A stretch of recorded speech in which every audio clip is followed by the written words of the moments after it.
Obrigado, deputado Edmilson, proponente dessa importante audiência. Agradecendo também ao deputado Hildo, que deu uma saída agora para a CMO. Parabenizá-lo, né, pelo projeto, né, para implementar uma auditoria da dívida. Parabenizo também o deputado Edmilson por ter feito já várias vezes as emendas, né, ao PPA, à LDO, né, da auditoria da dívida, que infelizmente foi vetado 2 vezes, mas seguimos aí na batalha, né. Eu vou apresentar algumas transparências, não sei se pode colocar isso. Obrigado. É interessante a gente discutir o PL, né, que é alvo dessa audiência pública, né, para discutir o PL 6817 de 2017, do deputado Hildo Rocha, que determina a realização da auditoria da dívida pública federal, né, exatamente para, nesse sentido, né, de ver qual é a necessidade desse projeto, é que eu preparei essas telas, né, no sentido de mostrar a necessidade de uma auditoria, né? A primeira necessidade de uma auditoria é exatamente até para a gente saber o quanto está sendo pago de dívida, né? Porque a auditoria cidadã da dívida, a gente tem o nosso famoso gráfico de pizza, né, do orçamento, né? Esse foi de 2016, em que quase 44% do orçamento vai para juros e amortizações da dívida. E aí é interessante a gente discutir, porque até para a gente investigar isso é necessária auditoria. Por quê? Porque muitas pessoas questionam esse gráfico dizendo que, mas vocês consideraram a rolagem, né? O que seria a rolagem, né? Seria, em tese, né, o pagamento de amortizações, ou seja, o principal da dívida financiado por nova dívida.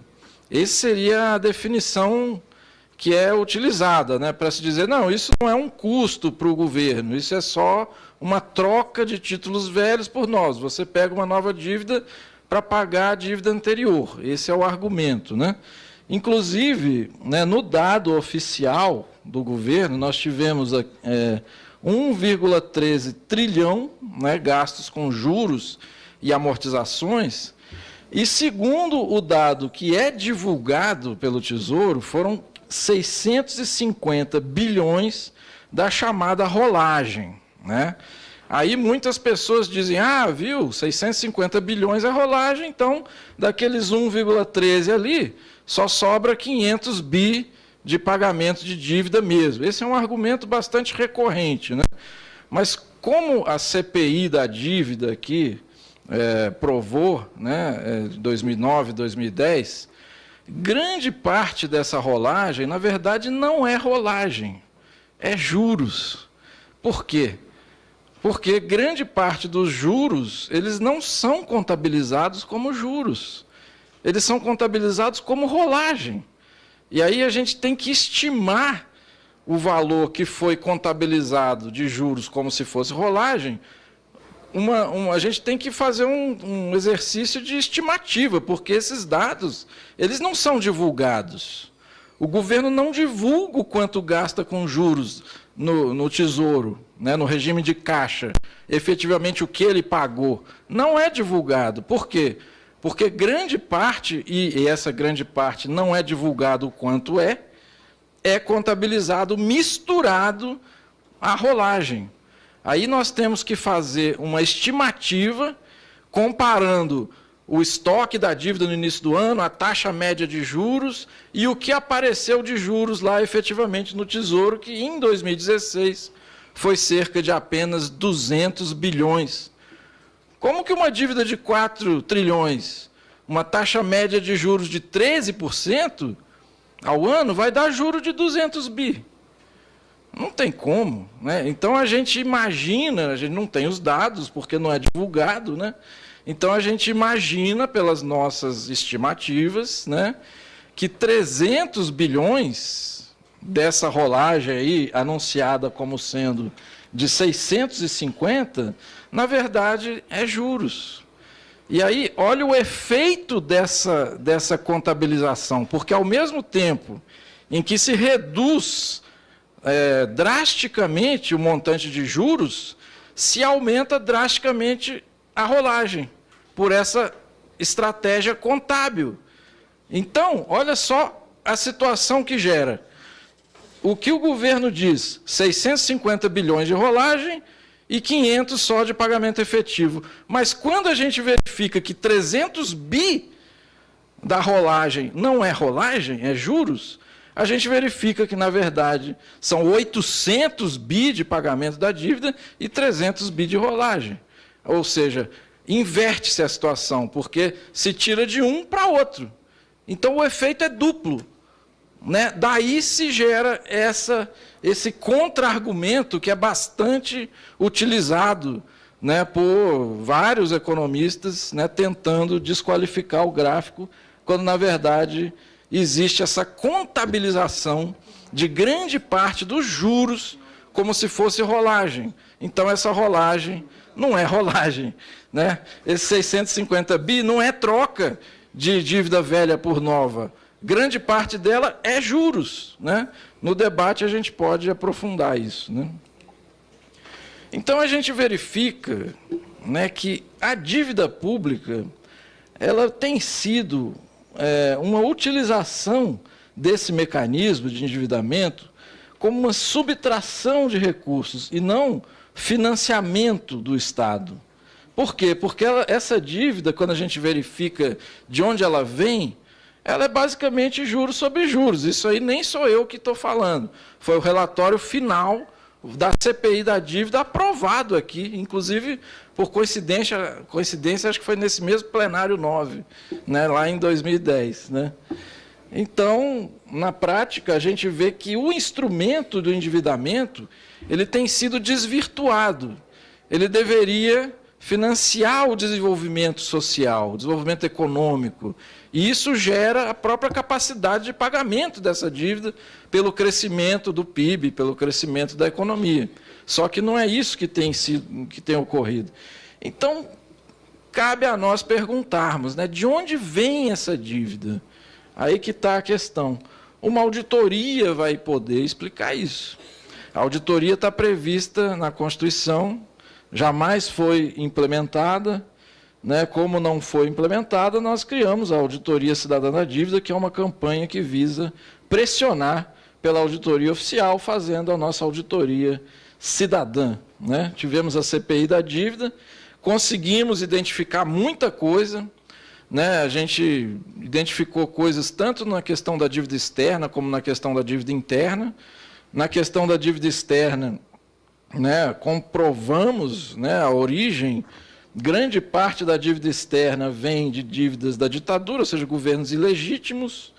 Né? Depois, essas taxas de juros que eram flutuantes, também ilegal, segundo o direito internacional, que os banqueiros aumentaram as taxas de juros de 5% para 20% ao ano, e nisso aí as dívidas se multiplicam, né? E, obviamente, gera-se uma situação de juros sobre juros. E não foi só o Estado que entrou nessa, as empresas privadas entraram também, né, se endividando a juros supostamente baixos, mas que com a inversão da lógica também, né, tiveram que aumentar muito os juros pagos, e aí o governo vai lá e salva as empresas. Ou seja, isso na CPI nós documentamos, né, a estatização de dívidas privadas. Essa dívida vai mudando de roupa, vira bônus braid, e depois é convertida em dívida interna.